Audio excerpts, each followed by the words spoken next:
Muertos vivientes. La realidad del mito zombie. Esclavos de la magia negra. En muchas ocasiones se ha hablado sobre los muertos vivientes, esos seres putrefactos que caminan en el difuminado limbo existente entre la vida y la muerte y que tanto nos gustan por aquí. Siempre que hemos escrito sobre zombies, ha sido en referencia a la literatura, el cine o derivados.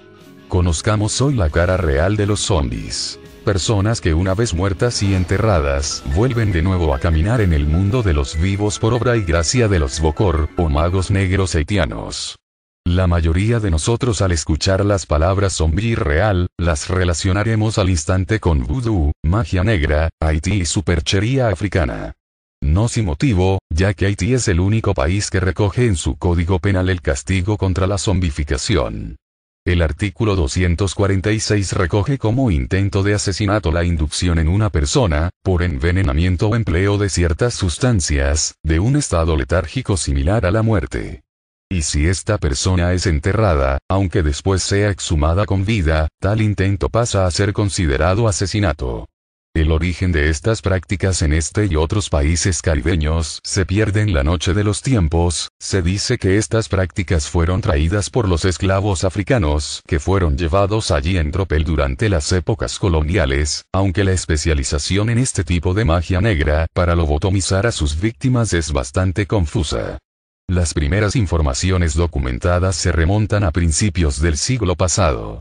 William Seabrook publicaba en 1929 La Isla Mágica, donde afirmaba haber visto con sus propios ojos a los muertos trabajando en los campos de caña de azúcar.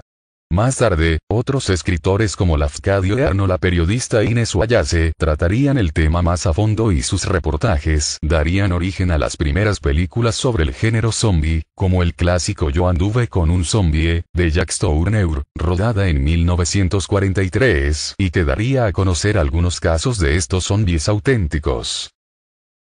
Ya en los años 80 llegaría el trabajo quizás más contundente y mejor documentado sobre los zombies hasta la fecha. Se trata de la publicación del estudio realizado por el etnobotánico Wade Davis, titulado en España como El misterio zombie, edit. Martínez Roca. El libro de Davis daría a conocer los casos de algunos zombies, como el famoso Clairvirus narcisa y las técnicas y drogas usadas por los Bokors para conseguir la catalepsia temporal en sus víctimas. La serpiente y el arco iris, título del libro en otros países, fue llevada al cine por Wes Craven y continuó con un nuevo libro titulado Passage of Darkness en los que se profundiza más a fondo en los aspectos farmacológicos y antropológicos. La tesis planteada por Davis creó un gran revuelo entre la comunidad científica, con partidarios y detractores bien posicionados. No hay que pasar por alto en este punto que las farmacéuticas están más que interesadas en todo este asunto, ya que la búsqueda de un medicamento que mantuviera a los pacientes con las constantes vitales mínimas sin llegar a matarlos, sería la gallina de los huevos de oro.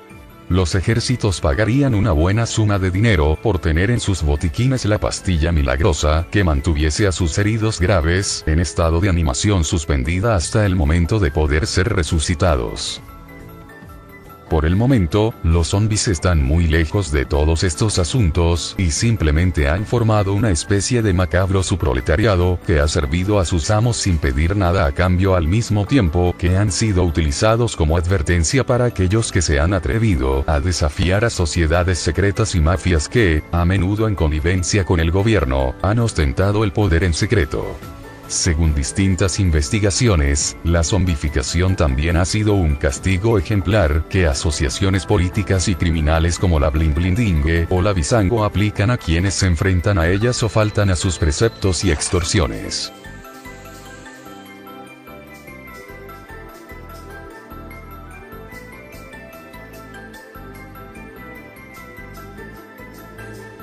El polvo zombie. Davis y sus patrocinadores creían, acertadamente, que entre las fórmulas mágicas, los hechizos y sortilegios vudú, y los ungüentos y filtros de los brujos, podía esconderse un secreto de extraordinarias posibilidades médicas. un excepcional anestésico capaz de limitar las constantes vitales del cuerpo hasta el límite de una muerte aparente, imposible de reconocer por ningún médico, y un antídoto que permitiese revivir al muerto en su tumba, provocándolo además una amnesia permanente y un estado alucinatorio constante, que lo convirtiese en un dócil, sumiso y obediente esclavo del Bokor. Lejos de ser producto de extraños sortilegios esotéricos, la zombificación es producto de una excepcional aplicación de la química natural por parte de los Bokor. El polvo zombie es un compuesto elaborado a partir de un sinfín de productos de origen vegetal, animal y humano que, mezclados en su exacta proporción, producen el veneno más fascinante de la brujería afroamericana. Extractos de plantas, huesos humanos, tarántulas, sapos venenosos, gusanos y otros ingredientes no menos pintorescos forman parte de ese polvo zombie cuyo principal elemento radica en tetradotoxina contenida en el pez globo. Este es el veneno de origen animal más potente que existe. Conocido ya en Japón, el pez globo es un exquisito manjar que los cocineros nipones consideran un auténtico plato de lujo.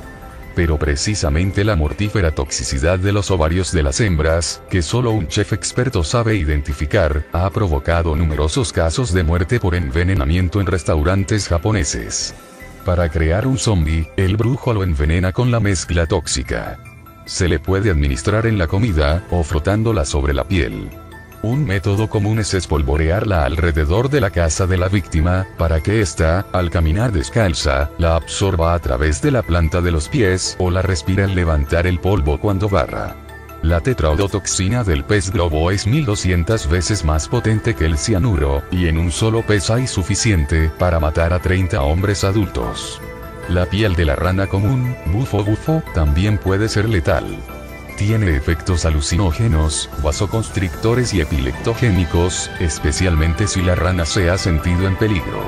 Una rana que nade un rato en el plato del perro será suficiente para tener algún efecto en el animal que beba de esa agua. La mitad del trabajo es matar a la víctima. La otra mitad es desenterrarla. En Haití, los muertos son inhumados rápidamente, puesto que el calor y la humedad aceleran el proceso de descomposición.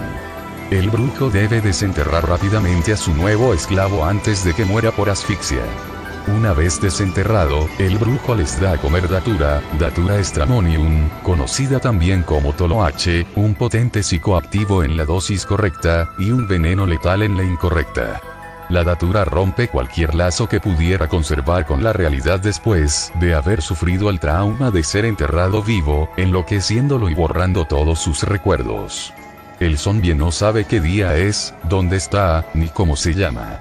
Permanece en un delirio psicótico semiconsciente. Son vendidos como esclavos y se les vuelve a suministrar datura en cuanto den muestras de empezar a recuperar sus sentidos, y se les mata definitivamente en cuanto se vuelven demasiado viejos para seguir trabajando.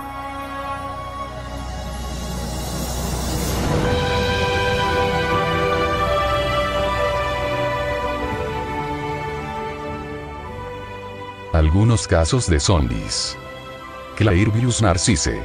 Murió en 1962. Tras una sintomatología creciente, Narcisse ingresó en el hospital haitiano Albert Schweitzer, en Gonaives, un martes. Tenía náuseas, mareos, tos y respiraba con dificultad. Al día siguiente entró en agonía y poco después moría. Su certificado de defunción está firmado por 3 médicos de dicho hospital. El cadáver de Narcisse fue enterrado y, con el tiempo, olvidado. Sin embargo, en 1980, menos 18 años después de morir, Clairvius Narcisse apareció en su antigua casa vivito y coleando. Excepcionalmente, para los casos de zombies, Narcisse conservaba una cierta lucidez y la capacidad de expresarse, y pudo explicar cómo había estado consciente durante todo el tiempo que duró su muerte y entierro. Contó que había escuchado a los médicos certificar su defunción. Había sentido la sábana cayendo sobre su cara al considerarlo cadáver. Había oído a su hermana llorar sobre su ataúd. Incluso conservaba aún una herida en la cara provocada por un clavo que atravesó la tapa del féretro rasgando su rostro. Y después el terrible silencio y la oscuridad del cementerio. Después, escuchó la voz del Bokor, el brujo vudú, pronunciando su nombre. Fue desenterrado y salvajemente golpeado, y después conducido a una plantación en Rabine Trompete, en el otro extremo del país. Tras la muerte de su amo, todos los zombies habían escapado vagando sin rumbo por la isla. En octubre de 1936, apareció una mujer desnuda caminando por el borde de la carretera en el valle de Artibonite. Decía llamarse Felicia Félix Mentor, natural de Eneri, y se dirigía a la casa de su hermano. Estaba en un estado tan miserable que fue conducida al hospital de Gonaives, en donde uno de sus hermanos la reconoció. De acuerdo con sus declaraciones, había muerto 2 años atrás y había sido enterrada. El certificado de defunción y las declaraciones de su marido, y otros miembros de su familia, confirmaron el relato. Felicia había perdido por completo la facultad de hablar y se escondía cuando alguien se le acercaba. No era capaz de pensar coherentemente. La noticia llegó a oídos de la doctora Hurston, quien visitó a la zombie en el hospital de Gonaives. Ahí logró fotografiarla, siendo esta una de las pocas fotografías que se conocen de zombies. La mujer ofrecía un espectáculo horrible, escribió Hurston, su cara estaba lívida, con ojos de muerto. Los párpados blancos rodeando los ojos, como si se los hubiesen quemado con ácido.